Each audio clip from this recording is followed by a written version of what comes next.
Hindari sistem tralis bila Anda menanam anggur, dan di sini kita akan berbagi tentang kelebihan dan kekurangan sistem tralis di dalam kami menanam anggur.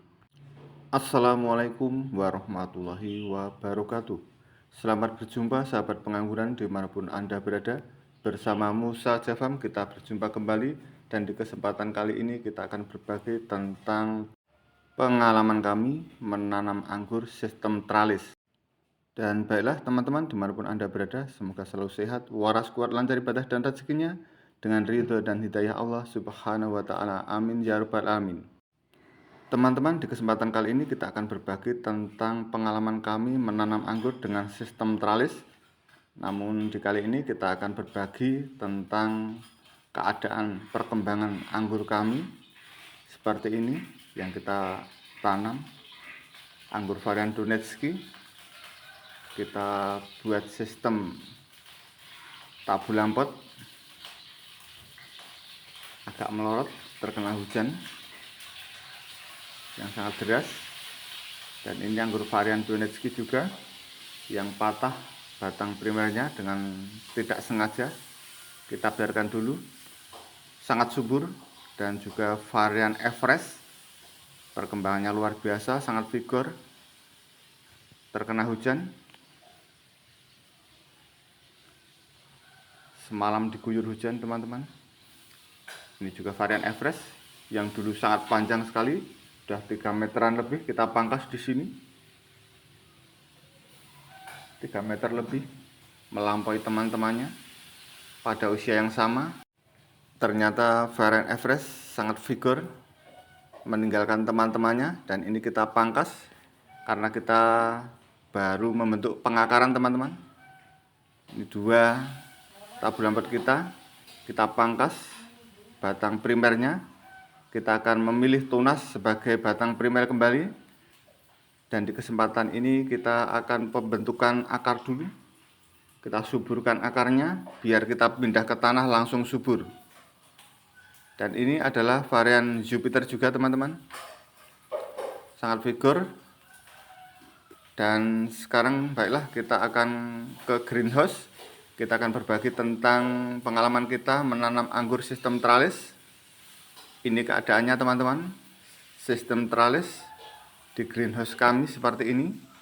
Kebetulan greenhouse kami di sampingnya ada pohon besar, yang menjadikan salah satu kelemahan sistem tralis ini semakin menguat. Berdasarkan pengalaman kami, sistem tralis seperti ini teman-teman. Kelebihannya seperti ini, bisa cepat terbentuk tersiernya. Karena apa? Karena batang sekunder begitu cepat terbentuk. Kelebihannya ini, batang tersier cepat terbentuk dan bisa dibentuk sebanyak mungkin. Jadi sistem tralis adalah irit tempat,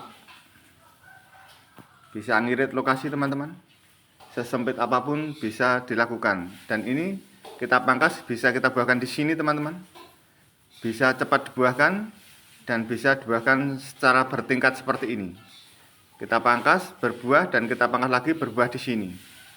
Jadi sampai para-para sudah bisa 2 pembuahan teman-teman. Sekali lagi, kelebihannya dalam keadaan seperti ini sampai di para-para sudah bisa dibuahkan 2 kali.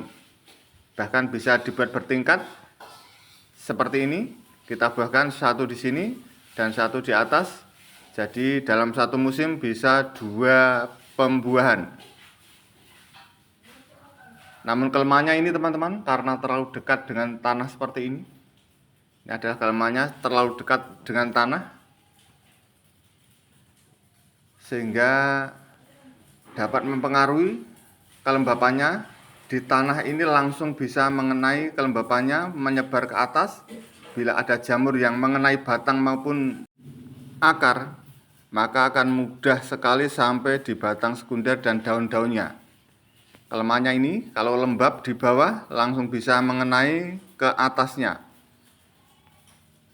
Seperti ini, begitu dekat dengan tanah, sangat mempengaruhi kelembapannya. Dan di sini dapat teman-teman saksikan, selalu kami kurangi baik tunas-tunas maupun daun-daun tua.